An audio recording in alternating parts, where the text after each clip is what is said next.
Hello, my name's Dave. I'm a designer. I've designed a whole bunch of different stuff, mostly digital things. You can find my website just up there, and I'm DRT Designs on Twitter. What are we doing today? So I am going to be watching a walkthrough of the Splash Mountain ride from Disney World. I'm really interested in theme park design.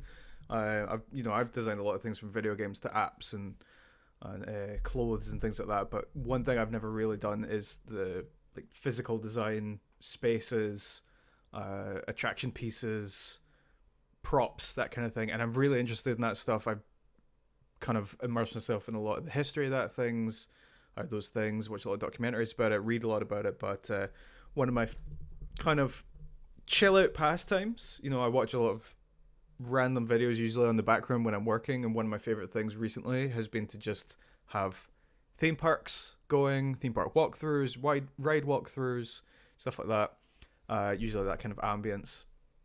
And yeah, I thought I was just about to bring one up, and I thought, you know what? Let's see if I turn the camera on, and we can just maybe talk about it and go through it, and maybe I can kind of share why I like it. So, first, shout out to DLP Welcome. This is their channel, so thanks to them for uploading the full 4K version of this. And yeah, let's see what happens. Maybe this video will be dog shit and I'll never do another one again, but we'll find out together. So I've been to Disney World. I'm gonna turn that down just a touch. So I've been to Disney World twice, but three times actually. Once when I was 5, once when I was 12. That man's a serial killer. And then I went again a couple years back, probably, 4 or 5 years ago now. Never been to Disneyland, but this is the Disney World version, so I have ridden this ride at least once, probably one. I doubt I went on this when I was 5. I went on the Haunted Mansion when I was 5 and had my cap over my eyes the whole time, and I have a memory burned of the hand lifting up the coffin lid, burned into my brain through pure fear and terror. So Splash Mountain, if you're not aware, so this is based on Song of the South. Brer Rabbit was a character designed specifically for that. So he's kind of the facade that they use across the whole thing. But soon it's going to be changing. It's going to be Princess and the Frog. So they're going to retheme the whole thing. I'm assuming Disneyland, Disney World. I believe there's another one as well. Perhaps it's Shanghai. Maybe Paris. I forget which one. But they're going to completely retheme the whole thing. So they're going to close it all down. I don't know if they're going to change the track. I don't think they're going to change the track. But they're just going to basically retheme the whole thing. It was a long time coming. And there was a little bit of a pushback. So with Disney theme park fans, if you're not aware, there's a big culture of the theme parks. Sorry, I got to get rid of that white line on the side. So with theme park fans, they are very similar to Star Wars fans, to Disney movie fans, to geek culture fans, video game enthusiasts, gamers. There's this kind of idea that you need to kind of hold on to the things that you love because they usually represent something from when you were younger. And that makes sense. Nostalgia plays a big part of it. But whenever Disneyland or Disney World, anytime any of the theme parks change anything that's been there for more than 10 years, there's always an outcry. I'm not deep enough into the culture yet to know whether or not that is a small vocal minority, but I get the feeling that it is. I get the feeling that it's the Twitter commenting kind of Disney Fast Pass owning locals who are just sad that the thing that they've ridden 10,000 times is now going to be updated to something for a younger audience to benefit from themselves. That's how I view it. I have an ingrained kind of distaste for gatekeeping as it is, and there's so much of that in gaming and in the geek culture world that it just... I entered this world a few years ago, and I just immediately, it was red flags, and this was one of them. However, when they announced that they were doing Princess and the Frog, and Tiana was going to be, the new character, and Briar Rabbit was kind of being put away to get rid of Song of the South fully. There was a little bit of an outcry, but not nearly as much as you would expect. I think there's a limit to how much people will allow that kind of narrative of racism to override their desire for, like the old ways, the Confederate flag wielding, Disney theme park fans kind of, I think they kind of looked at it and just thought, you know what, it's not worth it. Even if I really want to keep the Song of the South Splash Mountain-y stuff, I'm aware that, there is that history there. I'm aware that it is seen negatively. They themselves might not see it negatively, but replacing it specifically with Princess and the Frog, I think, was like, you can't argue against that. Some people try to, but they're objectively wrong. So really excited to see what they do with it. So I think, yeah, let's just keep going into this one. I have this weird love of the onboarding process of theme park rides. And it's weird because I actually have a big fear of roller coasters. I do not I like slow rides, I like dark rides, I like, ones like this that are kind of one and done, very quick, and not overly overwhelming. But roller coasters, the thing that I don't like about roller coasters is not the going the fast and the loop-de-loops and the upside down. It's the anticipation, the going up, the slowly going up, the sitting, on getting strapped in. That whole process, the anxiety levels in me just override the desire to want to do it. Like, I don't get pleasure from that. And like the adrenaline afterwards is not enough. But from a design point of view, the onboarding, the queuing, let's go back a little bit actually. The queuing, the tunnels that you go through with all the facades around the side and all the detailing, the pulling you from the outside world, which is, not necessarily a blank slate. In some theme parks, it'll kind of be like a blank area, and then you move into the ride's world, and they've just kind of created that world in that small space because, resources and planning in space and all that. Whereas with Disney, they usually blend the outside world into the rides because they have like themed areas like Frontierland, Tomorrowland. They've already got a style laid out that is kind of onboarding you subconsciously before you enter the rides world. So when you get into this world, they want to kind of pull you into it immediately with the sound. A lot of time they use the smell as well, which I think is wild. But they'll pull you in with the sound, with the theming. You'll have like the voices that tell you what to do, or stand here, do this. It's all in theme. It's all in world. If I remember correctly, yeah, like the Transformers one, it's all like US military, like onboarding, like you're on a training mission and they're just like, right, listen here, you're going to be doing this and all that, and that stuff from a design point of view, I actually get excited about that. If I'm planning out an idea for a particular attraction or a particular ride, I usually spend a lot of time thinking about that stuff, more so than the actual ride itself. And it's not to say that I neglect that one, but I just get so into the first part. I get so into this idea of taking someone into another space in their mind and doing so in that kind of overwhelming, over-encompassing way. I love when there's no compromise to a design. And, like with Disneyland, they hide street lamps, bins, doors, things that would eradicate that theming.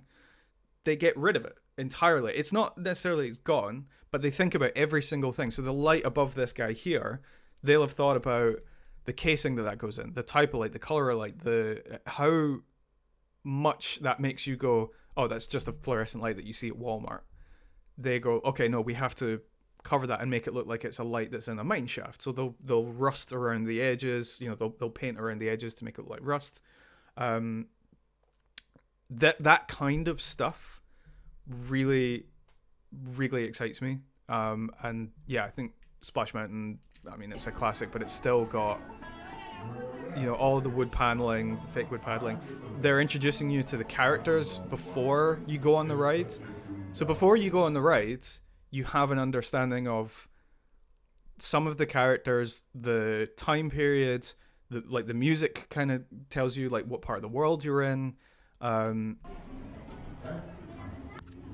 they don't necessarily need to do that, and I think that's why Disney theme parks excel more than others, is detail-oriented, psychology-driven design decisions. Like, from art department to engineering, every single decision that is made for that purpose. I actually read a fact, apparently one of these lights flashes. So one of these lights up here flashes, and they make it look like it's a flickering light, but actually it's to tell the staff about like where the log things are. Like either it's to tell them that one's coming in or one's like one's about to appear or something. I don't know, but yeah, stuff like that. I love stuff like that.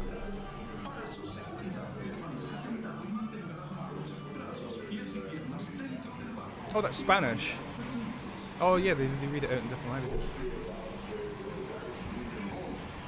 So if this was a roller coaster, this part here, my heart would be going a million miles an hour and I would not be enjoying myself at all.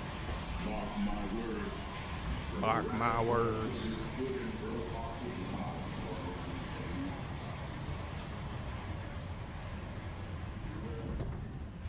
So a lot of this, when they change this to Princess and the Frog, a lot of this is gonna change, but it doesn't necessarily have to change too much. It's such a brilliant project. I'm really happy. I've actually rewatched that film recently, and it is such an underrated Disney animated film, Disney princess film. It's just got so much character to it. In the same way that Ratatouille is my favorite Pixar environment. Like the world that they've built, even though it's just Paris, literally Paris. The way that they've heightened Paris to feel like so warm and beautiful and inviting. The colours that they use, the way that they have the city kind of always at arm's length, but when they're in the alleyways, it just feels you just want to be there so bad.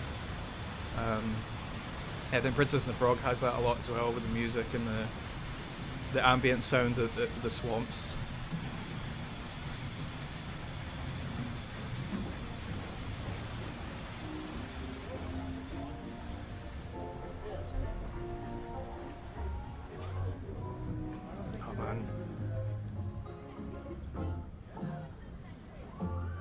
So they're implying, in terms of the story, they're showing a world that you're entering into without hitting you in the face. At this point, you haven't seen any characters. You haven't seen Brer Rabbit.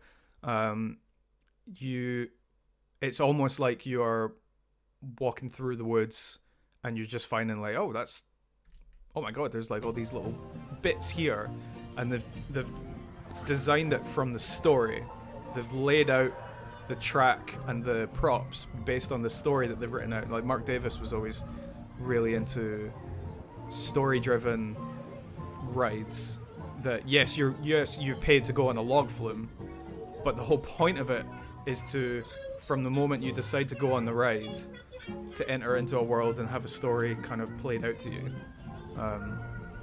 That's so much more important. That's why I love dark rides. It's just that story-driven experience is just so much more interesting to me than the roller coastery stuff. I still love Space Mountain though. So now, okay, so that, I think that bridge there with the broken plank, I think that's the first instance of them in the story introducing a little element of danger. Because, and as you're going to see, if you've never seen this ride before, you'll see it. There's going to be kind of an increase in danger to the characters and technically to you as you're building up to going down the flume. But I think that plank there is like this very subtle little introduction. And when I say subtle, you're looking at it now. I've paused it, and we're looking at it and going, "Oh yeah, it's not exactly that subtle." It's like one of the first things that draws your eye in the frame. You're looking at it from a photographic point of view, but they've placed that in the right place. They've done just enough that as you're riding past it, your mind will pick up on it, and your mind in the back is doing the work there and kind of going like, oh yeah, and that's all it is just that little kind of realization. But then also bear in mind that young people are going to be on this as well. So it's not just for adults. There's going to be young people on here. So you have to communicate things in a way that it has complete accessibility, that anybody of any kind of level is going to be able to go through the ride and get all of the story beats and all of the subconscious beats behind it as well. And then that's your first little... If you haven't been on Splash Mountain, that's not the Splash Mountain. That's a little introductory one.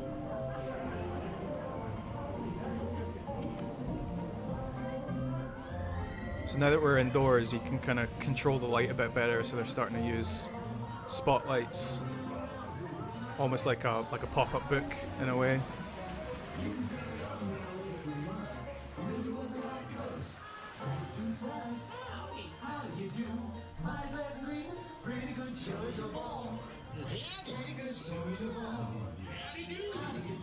So these are your antagonists of the story.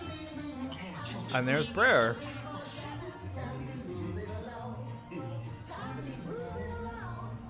So it's very much a pop-up book kind of story. Like each area here, like they're little pockets of pages.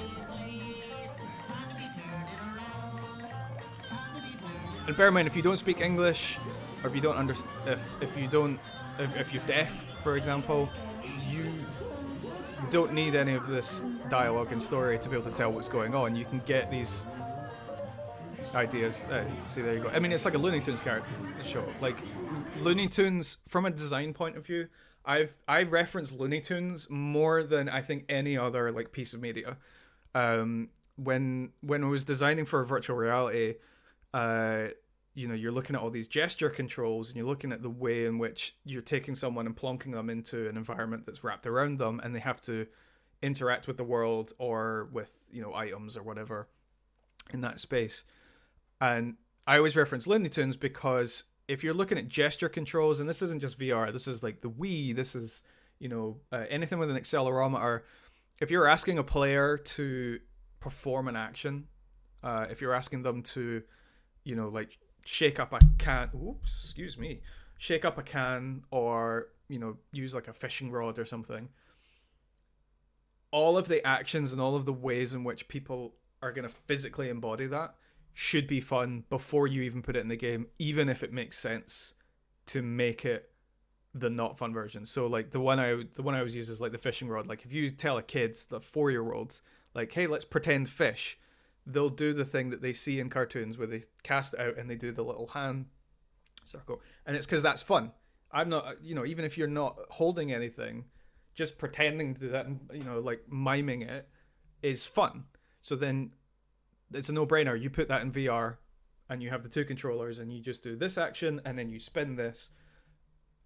There you go. That's your interaction done. And it's immediately engaging before you've added in things like resistance, rumble, visual UI elements, like visual feedback, all that stuff. You've already made it fun at that first layer.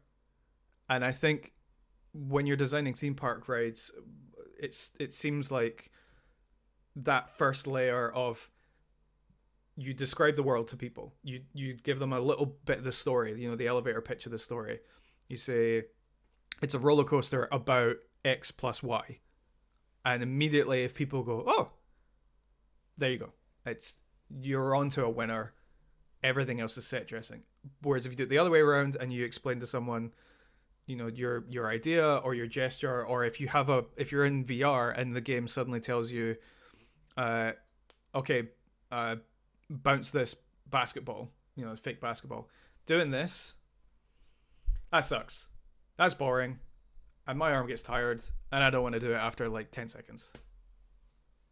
And I think people get that. And we ran I worked at a virtual reality arcade. So I spent a lot of time watching people interact with different VR games.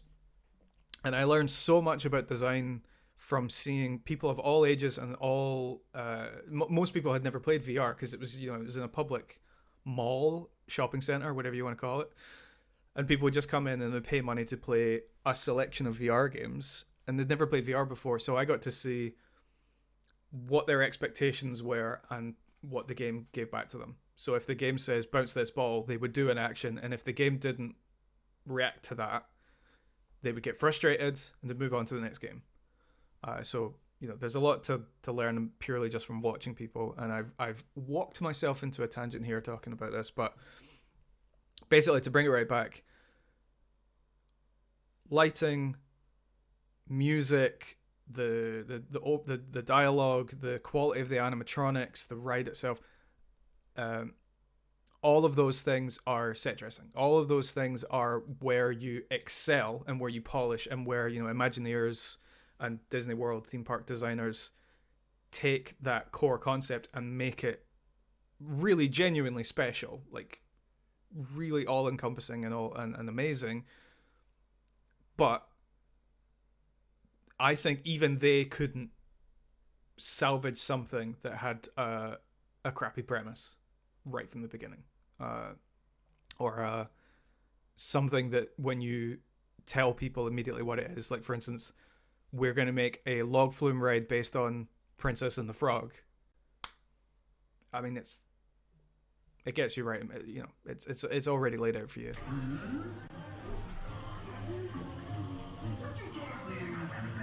Yeah, so Looney Tunes. It's Looney Tunes, and Looney Tunes you watch Looney Tunes and you can watch it in any language, you could be any age, and every single frame of it, you're following along and you're understanding it and you're getting into it, and the rhythm and the pacing and the gestures, the big gestures, the way they move, all the words that they use, all of the on-screen communication of the idea, the story, how they feel, what they're doing, why they're doing it, all of that. Looney Tunes is like top tier, better than anything else. And I would argue Hanna-Barbera don't have that as much, because Hanna-Barbera is a lot of characters standing there and going like, I think if you took a kid who was 5 years old and made them watch Hanna-Barbera in a language that they didn't understand, they would walk away from that within like 20 seconds. I don't know kids, as I don't have kids, I don't know kids as well maybe, but whereas Looney Tunes, I think Looney Tunes can do so much purely just with the visuals. It's so important to get that right from the beginning. So now we're going into like dark areas. We've got the laughing. The antagonist is starting to do like the plotting.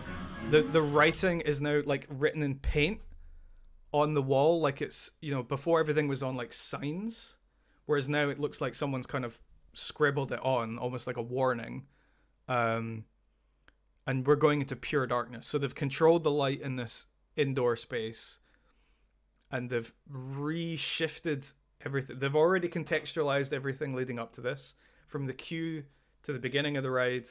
They've contextualized everything. They've got the feeling, and then now they're subverting it. It's very simple, but there's like even you can see down there, there's a little paint bucket with so you can tell that this is a plot by him. Whereas, yeah, I mean everything, the hats there, it looks, Ramshag looks like he's just done this in the moment. It's a Mark Davis painting. It's a concept art painting made physical into 3D space.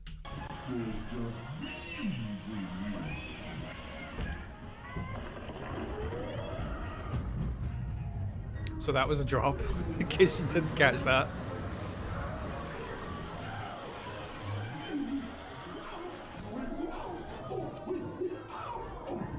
I do wonder if everybody would understand that those are beehives. And I mean everybody, like, they're leaning quite heavily on the bees, beehive-y, booby trap idea. But they kind of just look a little bit like lanterns, in a way. Like, I mean, immediately I knew that it was a beehive because I've seen it in cartoons and stuff, but I'm curious. Is there an age limit on this ride? I mean, obviously there's like a lower age limit, but like, is there like how high is that? So now they're pumping up the water jet so that the waters are choppier. The music's kind of picking up a bit more frantic. The lighting is a bit more ramshackle. It's not as... You've got characters all around you now. Before it was in pockets. But now, you know, the water jet's going up. Everything is a bit more overwhelming. So we've started gentle and now we're picking up.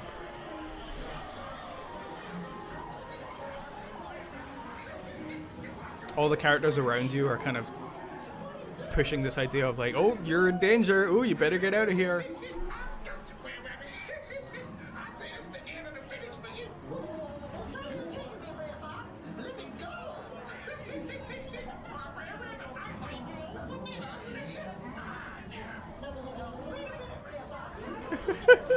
Well, I got you now, Bear Fox.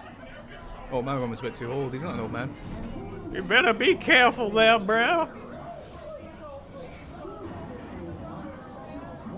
So now we're at full, you are in danger, scary, like young me would be like heart starting to go a bit faster now.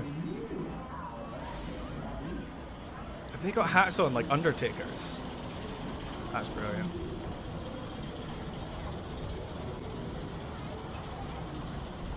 I think one thing they've kind of dropped here is this lead up here. They haven't really done anything with it. It's almost like the ride stopped, told you something, and then you're like slowly moving into it. Now we've got something.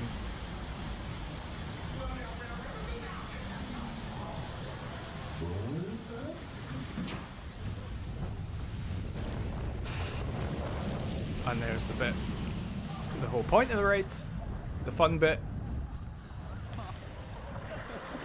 You get to see other people's faces. Like immediately once you come down, because there's that bridge there and everybody's watching, and you can start to see like the bayou and everything outside, you are immediately brought back to like, oh, okay, we're safe.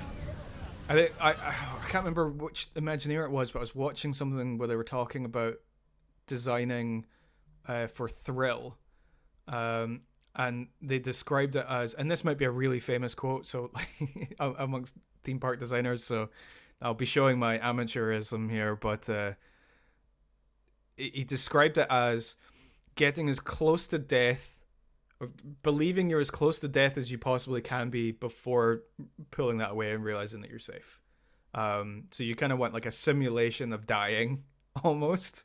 You know, and that ranges depending on who it is. Like if you've got a ride for very young people, you know, like even just like a gentle, I think like the Frozen ride has a quite very gentle log flume kind of thing, and but you know if it's designed for them, it makes them go, oh my god, I'm gonna die. You know, and like Rock and Roller Coaster or the Hulk, or you know like I did the Doctor Doom drop one, which is one that shoots you straight up, super fast, like launches you straight up, hits a point, hangs there, and then comes down and goes back up and all that. And yeah, it's that idea of I'm physically going to die. Like your brain immediately goes into white knuckle mode, and then right at the apex of that, you bring them right back down. And you know, some rides obviously subvert that, and they make you think that you're okay, and then suddenly you go backwards, like the Superman rides. But those are rides that are kind of almost like a post roller coaster. It's a roller coaster for people who have ridden roller coasters and kind of got a bit numb to it. But yeah, like with this one, you know, you do the log flume, you go, oh my god, it picks up speed as it's going down because it uses gravity to pull it down, and then once it reaches that fastest point, it then straightens right out, and you see people's faces, you see reminders of reality, and immediately you're back and you're safe. So yeah, just enough of a thrill, but not nothing overwhelming. You know, there's nothing after that point of the fear and terror that they were building up. You know, when you land, it doesn't go like you know, you escaped my things or whatever. It's just immediately just straight back to normality. None of the theming there anymore.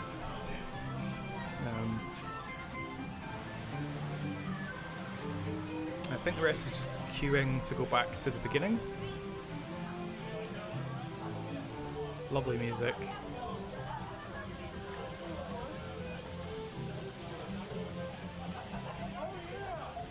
So you can hear Zippity Doo Dah, so that's gonna go. Zippity Doo Dah is more famous than Song in the South. You know, some of the songs on there are classics, but a lot of people just don't know that it's attached to that movie, or they just don't even know that that movie is even really problematic. It's not on Disney Plus, so we're just gonna sit here. I think we could just skip. And then, so they've reminded you that you're safe. They've reminded you that everything's fine. They've brought you back to reality, and then they're just like, and here's just a little, like, an epilogue. I think if you had come straight down and leveled out and then went straight into this, it might have kind of, it seems logical. From a design point of view, it seems logical to keep you in that world the whole time. But I think based on that quote of what they were saying, of bringing you to the edge of thinking that you're going to die and then immediately bringing you back to safety, it seems like with theme park design, for ride design, you need that moment, which I think is very interesting. Something I need to learn more about, because I would have put this right after. So yeah.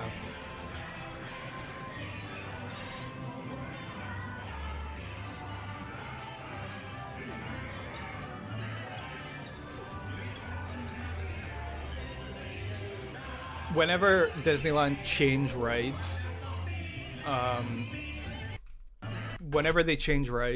they tend to do this thing where they'll keep little trinkets from the previous version and hide it in the new one. You know, it's not like super in your face, but like if when they change the old one, I think some of these props are going to make their way. And so fans of the original will be able to spot it and go like, oh my god, look, you can see Brer Rabbit's hat, you know, on a fence post over in the background there. They do stuff like that all the time. I don't think this entire ride is going to be expunged because it's called Splash Mountain, because it's not called like Song of the South Log Flume Ride. Yeah, like it's. Enough people recognize the brand Splash Mountain that I don't think they're never going to mention the name again.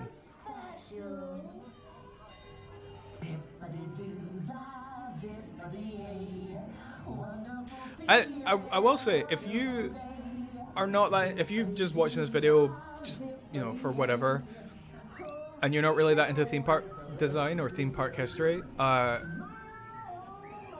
I would recommend checking out like the Avatar rides. I think if I do more of these videos, I'll probably end up making my way to those ones. But the animatronics that you saw there, like, very simple.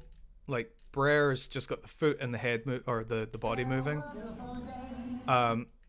You should see what they've done since then. Like the new Beauty and the Beast stuff, the Star Wars. Which I've actually avoided some of the Star Wars stuff because I plan on going there, and I don't want to like spoil the whole ride for myself, you know. Avatar, check out the Avatar. What's it called? There's a dark ride for Avatar. The animatronics are incredible. There's a documentary on Disney Plus called The Imagineering Story, and if you watch the last episode of that, it covers like all of the current and future ones they've got. The robotics and the animatronics that they've got going now are just unbelievable. Like the amount of articulation and movement is so incredible, and the stuff that they've got planned for like the Marvel, they showed like little hints of like they're actually launching animatronics through the air, not on cables. They're launching them through the air in like poses, and it's unreal. So if this is your idea of what, like, you know, theme park rides are, some of them are, because they're older. You know, Pirates of the Caribbean has not been updated that much. They update it, you know, like thematically for, you know, Jack Sparrow and stuff. But there's still a lot of, and they took out a lot of the problematic stuff. You know, they got rid of some of the sexual assaulty stuff. But the animatronics are still very, very simple. You know, it's still very kind of lifting up and lifting down and head turning. Yeah, check that stuff out. It's really fascinating to see how far it's come, and, you know.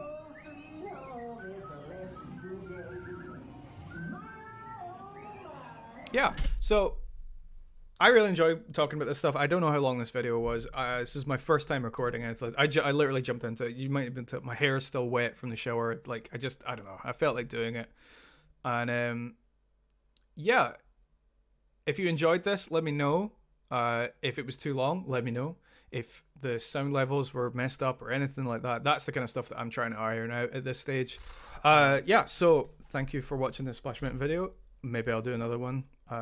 I probably will do another one. Yeah, so thank you very much, and follow me on Twitter and hit subscribe for more. Cheers.